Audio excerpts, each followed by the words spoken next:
My next guest was one of the big winners last weekend at getting it done over Davison Figueiredo in the second round. Happy to be joined once again by Cory Sandhagen. Cory, how's it going, man? Thanks for making time.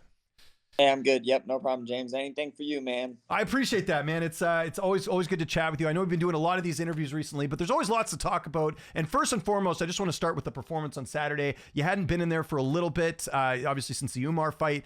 You look good in there, but how did you feel after being off for a couple months? Yeah, I felt good. I felt like it was pretty normal. Yeah, fight week was normal. The fight was normal. I feel like I'm pretty good now at being really consistent when I walk into the cage and just making sure that, I'm like where I need to be stepping into there. So I feel pretty confident now. Like I've been able to replicate that over and over and over again. So, yeah, I pretty much feel the exact same, I guess, going into every fight now. Yeah, that's good to hear. And how was the sleep the rest of the week? You were telling me before our last interview that you have trouble sleeping sometimes during fight week. Have you mastered that yet, or was it still an issue in fight week? The night before weigh-ins, I don't think too many people sleep very good at all. But the night before the fight, I typically always sleep really, really good. That's never really an issue. It's just kind of in training when I don't sleep that great, just because like cortisol levels and then training late and just being stressed and tired and neck sore and stuff like that. So, but no, the night before the fight, I always sleep great, which is good. Good to hear. Let's talk about the performance itself. I mean, I know you would have liked a clean finish there, but you had to have been happy with how you looked prior to everything else happening and the way you performed. Just your overall thoughts on your performance in the main event last Saturday. Yeah, I thought I did good. I thought the whole plan was to try to get a finish. So that was what I did. And I'm glad that it came sooner than later in the fight. And yeah, I'm glad that it was kind of in a spot that showed that I'm a really, really well-rounded guy. Like I know that people see that already, but the like leg entanglement and the leg lock stuff is a super technical area to know. And yeah, it was kind of fun just to show that I know that area really, really well too. Looking back, was there anything about him that surprised you? I know you game plan really well, you and your coaches, but was there anything in the fight that maybe was unusual or you weren't expecting in that matchup? I don't really know why he was so heart set on attacking my legs so bad. Me neither. I didn't get that one either. Yeah. But a piece of that though too is that there's like two ways to escape someone attacking an outside heel hook. I can like kind of like kick all the way out and run, or I can play in the pocket and kind of give him some things to play with, but he's also giving me things to play with too. So I chose to play in the pocket just because I'm really confident in those types of positions. So had I like maybe just kicked out all the way, he would have just stood up. But I think because I was just able to keep him really close and keep him tangled, that I was able to keep him down. Yeah, no, it was a great performance. Did you feel like this win, maybe you got better feedback for a variety of reasons? The performance was good. There was a finish. And also I feel like you've endeared fans with the skits. And even yesterday I saw the video you did. I feel like you're connecting more with the fans. Have you noticed that from this fight compared to other fights that fans are really on your side now? I haven't noticed, I guess. I try not to like pay attention too much to the way that people view me because it like messes with my head sometimes. So, Okay. but no, I'm glad that I think that people have always kind of liked me a little bit. I think that's I'm really honest, and I'm not trying to be something else. Mm-hmm. And yeah, so I think that people really like people pick up on bullshit really easy. People are pretty smart in that way most of the time. So, so yeah, I mean, I think that I've always been kind of liked by the fans, but I think it's cool for people to be able to see other sides of me, because that was something that I wasn't really sure if I ever wanted to do, just because I was like, man, do I really care if people know who I am, blah, blah, blah. But yeah, I'm kind of opening it up a little bit, and it's fun. And I think that people are liking it, and hopefully people will like me more. And then, maybe try to, I think that I'm a moderately good example for some people. So maybe that, or at least for the sport. Yeah, you're a great. Hey, don't downplay it. I think you're a good example. You don't, if we've been doing interviews for a long time. I think you do a good job of promoting yourself and being confident, but not crossing that line of saying things where it would really turn fans off. You know what I mean? And I think that's hard. If you look at, I was talking about this the other day. Like if you look at back in the era of like a GSP or Anderson Silva, you didn't really have some of the trash talk we have now. I think we've kind of lost that in MMA a bit because it is partially entertainment too, right? Yeah, definitely. I figure I kind of have a rule where I'll make fun of myself 5 times every time I make fun of someone else 1 time, Mhm. and then that will be kind of the way that I handle it. Cause yeah, I just don't want to be a douchebag, man, and it's hard to Yeah. figure out how to, like, not. I gotta come up with like creative ways to, be picked up by the media and stuff like that without being a giant douchebag. So Okay. that's what I've been. No, it's a good strategy. I guess, the reason I bring up the fan thing too is I remember you got some flack, and this is probably the only time it's happened in your career, but the Rob Font fight. But I think people forget that you were injured in that fight. So I don't know what people were expecting, like, because you couldn't finish Rob. And by the way, Rob, I think, had only been finished, I think, one time prior to you guys fighting. I think that's the only time I've seen the fans be like critical of you, but I think they also forget that when you're injured in a fight, it's harder to do things, right? Yeah, for sure. It was really nice to go out and whoop someone's ass. Like Yeah. that was pretty fun because I feel like it's been a little bit since I've been able to do that. Or probably since Cheeto because, like Yeah. The you Cheeto said, fight was like that. Yeah.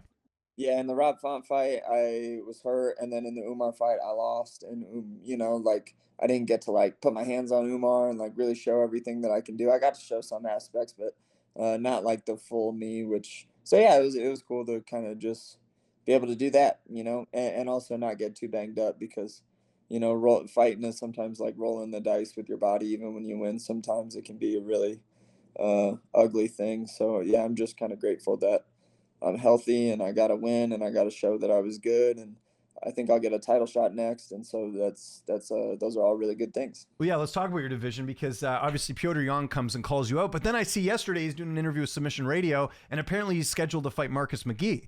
He mentioned this in the interview. So I think maybe it was like wishful thinking. Maybe the UFC changes their mind. But knowing this now, is it kind of funny that he called you out? I mean, I guess shoot your shot, but if the fight's already booked, it looks like that's what's happening. That is kind of funny.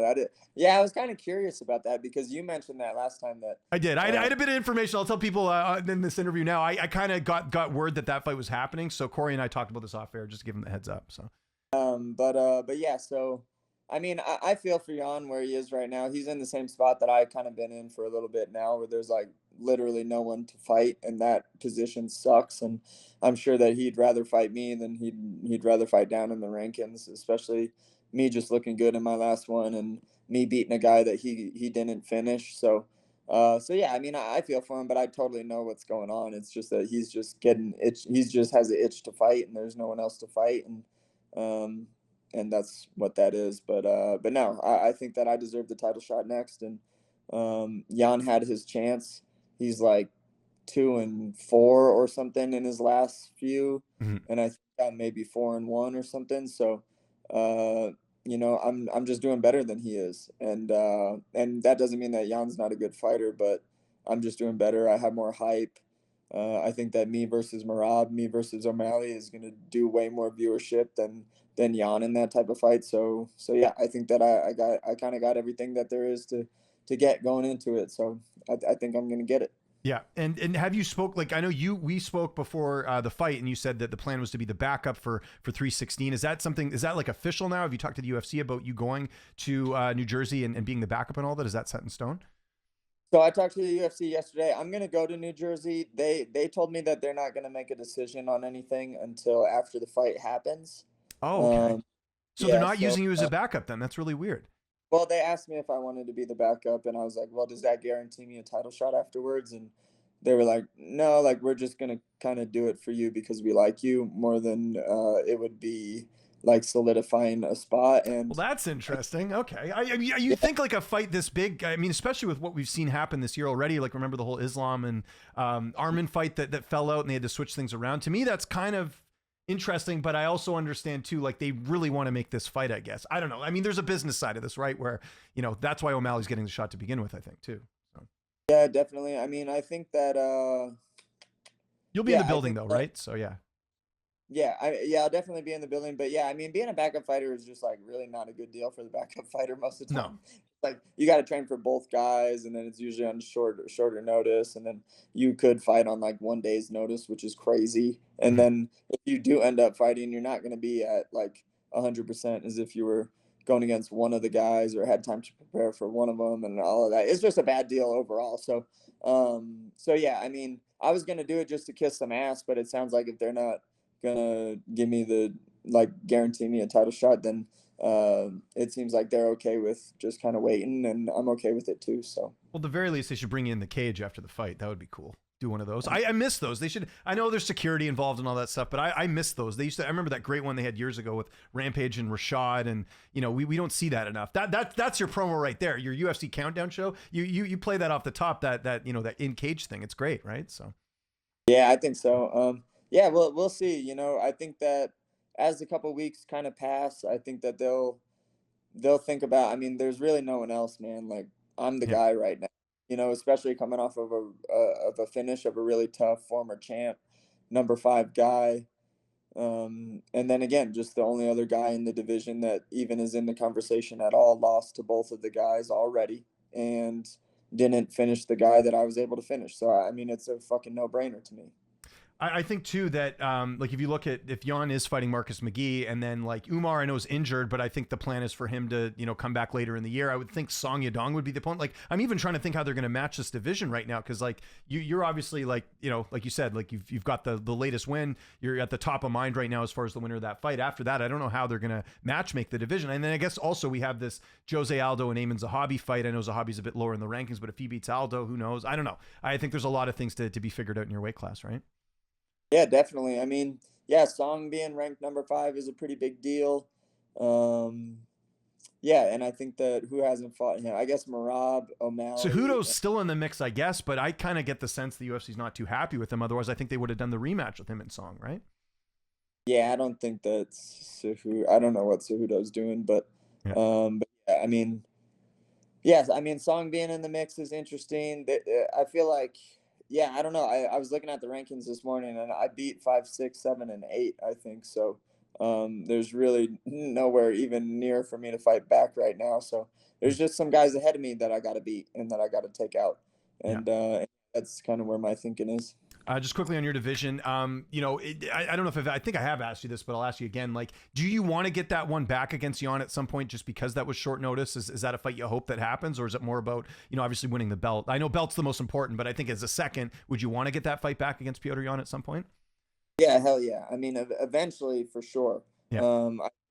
I think that he should go out. I honestly, if I was matchmaking the division, this is what I would do. Let's hear it. I would have Umar and Yan fight whenever Umar is better on like a October Abu Dhabi card, if that's where they're going, whatever. And then have me fight the winner of Merab and O'Malley around the same time, like in October, November time. And then the winner of Umar and Yan fights me that just won the belt. And then it would be a rematch, so it'll have some hype and it'll be easy to sell. So I mean, that's how I would matchmake the division for the next year. There you go. That happens. Mick Maynard got to give Cory his 10% or whoever it is. I don't know. Mick Maynard, who does the lower weight classes? Is it him or Shelby? I guess Shelby does higher. Maynard does lower, right? Sean, I think Sean does our weight classes. Okay, well then there you go. Sean should give you your 10%. Just quickly, talking about your card, I know you were asked about it yesterday. Bo Nickal losing in the co-main event. The knives are out now because I know he said some stuff, prior to the fight about, DDP didn't look good and stuff about Whitaker and all that. What do you make of all this? Because it really seems now with the fan base, especially if you lose and you're like a hype prospect, it's like the worst thing that can happen. What do you make of kind of the backlash and Bo's performance in that fight? I didn't get to watch a ton of the fight, but I honestly don't feel bad for these guys that talk a bunch of trash and then lose and then get shit on. I kind of just don't feel bad for them. I think that they're like, you're kind of asking for a little bit, like if you want to reap all of the rewards of being the guy that wants to be in the spotlight and, be the controversial talker and do all of that stuff, then you also have to reap what you sow as far as consequences go. So, I mean, I wish that the world was a nicer place, but if you're going to talk like that, I don't feel bad for you when people come after you, granted, I hope that no one's telling them that they're going to kill them or like any no. Shit. Yeah, obviously. But I mean, nah, man, I mean, when you talk like that, that's what you're putting at risk. So yeah, no, definitely understand that. We have the BMF title fight. They announced that. First off, what do you make of them doing that fight for Poirier's retirement? I guess he wanted to fight Gaethje or Topuria or one of these other guys, but they went with Max. I guess the intrigue part is the BMF belt. What do you think of that fight and just your thoughts on who would win the trilogy? Cool. Yeah. Good question. I love both of those guys, so that would be that's a really tough one for me to say because I'm a giant fan of the both of them. But yeah, that's cool that they're doing it for a BMF belt. Yeah, love both of those guys, man. Really hard to choose in that one. I'm a big fan of both. I think Poirier might be favored just because he has the 2 wins over him. Do you think that's the right call, or do you think with how Max looked, beating your teammate Justin Gaethje, that he should be favored here? Because obviously Gaethje beat Poirier in one of his last fights, right? So yeah, I'd probably go Poirier. I guess would be my guess, but yeah, I can't count Max out either. But Poirier is just a heavy hitter, and Max is hittable. So. yeah. And then just other fight I wanted to ask you about, going to be a little biased here, but Kamaru Usman's fighting Joaquin Buckley. How do you think that fight plays out? Yeah, I got Kamaru winning that one, of course. Yeah, Kamaru, he's on a little bit of a skid right now, but at the same time, Kamaru's just one of those guys that's just been fighting at the top for so long, and when that happens, like, you start to lose a little bit, but yeah, I mean, yeah, I got Kamaru in that one. Yeah, it's gonna be a really interesting fight. So what does post win week look like for you? Like, I know you're back in training, you're probably not going like hardcore, but still in the gym, seeing your teammates, all that stuff. What does the rest of the week look like for you now? Today I'm gonna spend some time grounding myself. I kind of after a fight, your adrenaline and nervous system is still pretty kicked in and ramped up. So it's a pretty rainy day today. So I'm just gonna go over to the gym once we get off and just kind of just watch some of the guys that I coach spar, and then yeah, just kind of spend I think most of the day just trying to settle back into my like nervous system being cool. So I'm just gonna do a lot of like hanging out and watching TV, and I've been really into watching near death experiences on YouTube. Okay. It's like these people that die and then come back to life, and they talk about like what they saw on the other side and stuff. So I've been kind of Okay. obsessed with those. So I'm gonna watch a lot of those and probably a lot of Tiny Desk concerts. Okay. Well, yeah, don't try any of that. Obviously, we want to keep you around a little bit longer, Corey. That would be good there. So you said grounding. So that's where you put your feet on the ground and it like charges your body, right? Is that what you meant? No, just like things that make me feel like I'm back here and Oh, because not. you know that term grounding. You've heard of that, right? Where like there's that theory that if you put your feet on the ground, it like charges your body. And it like helps with inflammation and all that. Have you heard about this? And I forget who talked about it. But it's like a thing. Like if you put your feet on grass for like 6 minutes, it like charges up your body. It like helps with inflammation, all this stuff. There's like research on it. Yeah, I do know about it. I used to do it. I used to live in a townhouse off of a golf course. So at night I would walk my dog on the golf course and just walk around barefoot. It was really nice. I don't know if it did anything like Yeah. to my Yeah. electricity, System. Yeah. whatever, but I definitely liked doing it. I don't know, it was nice. Felt good on my feet. Last question. Just someone you talked about in our interview. We didn't mention him here, but Carrington Banks, he's starting to get some recognition. I just interviewed Lauren Murphy last week. She was raving about him as a coach. And, one of the things with him is I know he doesn't really put himself out there. It's mainly just talked about when, guys like you work with him or whatever. But, how much of an asset has he been, and how soon are we going to be having that conversation about him as coach of the year? Because it seems like he's really doing some great work behind the scenes. Yeah, Banks is one of the best guys that I've ever met, so that's cool. But also he's a really really good wrestler. Like his approach to wrestling, I really like too. It's not tricks, it's not a bunch of weird stuff. It's like fundamental. Be able to be heavy, be able to be strong, and know how to connect to someone and know how to make leverage. And outside of that, it's not super complicated stuff, which I think is really good and has definitely paid off big time for me. He works his ass off too. He still trains with a lot of the guys that he's coaching. And then outside that, he's been wrestling since he was like 4 or 5 or something, and at like a really really high level, like won 1,000 state championships and a NCAA title and stuff like that. So I mean, he's kind of he's a guy that will lay low and not speak outside of his means until he feels like he's gained enough, experience in doing so. So that's why he's being a little bit quiet in the way that he handles stuff. But yeah, he's just a good dude, man. He's one of my best friends in life right now. So I'm super grateful for that guy, and he's just a really good coach too. This is a really good interview. As usual, Corey, appreciate the time. Anything you want to mention before we get into it? And we got any skits coming up? Is there any plans to do more of this? Because I think you're really captivating an audience that way. I might mess around with them. I was thinking of some last night when I was just laying there. So yeah, maybe we'll see.